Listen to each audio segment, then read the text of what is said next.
In societies like ours here in the United States, where we believe we live in a democracy and we have a free press and there can be no propaganda, in fact, we're the most propagandized people in history because the type of propaganda that's waged in Western democracies is waged by commercial advertising, marketing, and especially public relations. Right now, one can't leave one's house, I should say one can't leave one's bed without encountering public relations. So this sort of notion of how it affects everyday life is that everyday life itself has become permeated with messages which are designed to influence thought and behavior.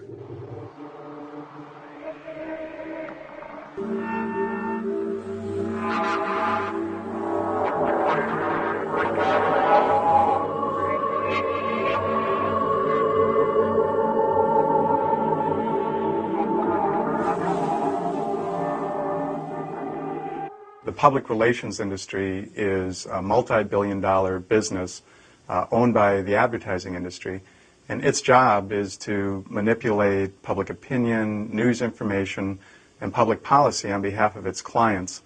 No wealthy individual, corporation, or politician makes a move without PR consultants.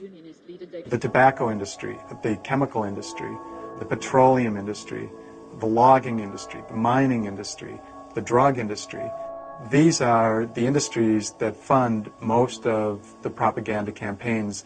Most of the money that's being spent in public relations is being spent by large corporations, large government organizations, government bodies. So what that means, obviously, is in everything in culture, whatever has the largest influx of cash is going to have more power. So that means that some voices are going to be louder than others. Big business has the connections and the money, the time and the skill to feed their propaganda messages through the great echo chamber of the media. And this is what gives them a tremendous advantage.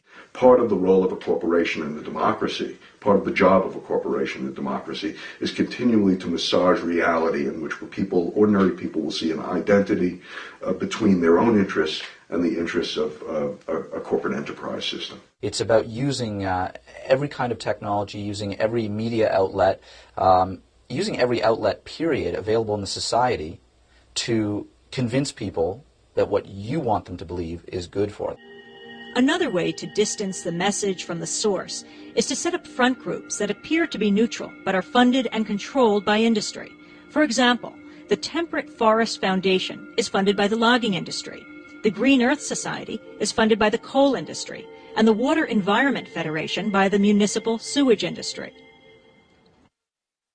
In the spring of 1995, while we were finishing up the book, Toxic Sludge is Good for You, I got a call from a very pleasant woman by the name of Nancy Blatt, who said she was with the Water Environment Federation.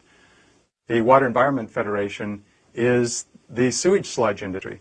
It's this massive Washington, D.C. based nationwide lobby that represents all the municipal sewage sludge plants. And Nancy Blatt was calling to say that she had heard we had a book coming out in the fall of '95 with this title, Toxic Sludge is Good for You, and that she was quite concerned by the title because, in fact, they don't really consider it toxic anymore, and they don't like to call it sludge.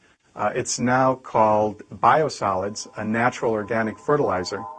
And she was very worried that if we maintained the title of our book, it might interfere with their educational campaign funded by the Environmental Protection Agency that was going to convince farmers across the United States to take sewage sludge and spread it on farmland.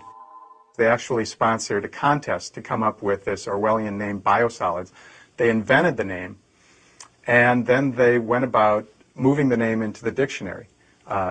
And ensuring that the dictionary definition of the name would not include the word sludge. No matter how cynical you think you are about public relations and what it's involved with and which issues it's working on, you really can't keep up with the public relations industry. There really is a campaign telling us that toxic sludge is good for us.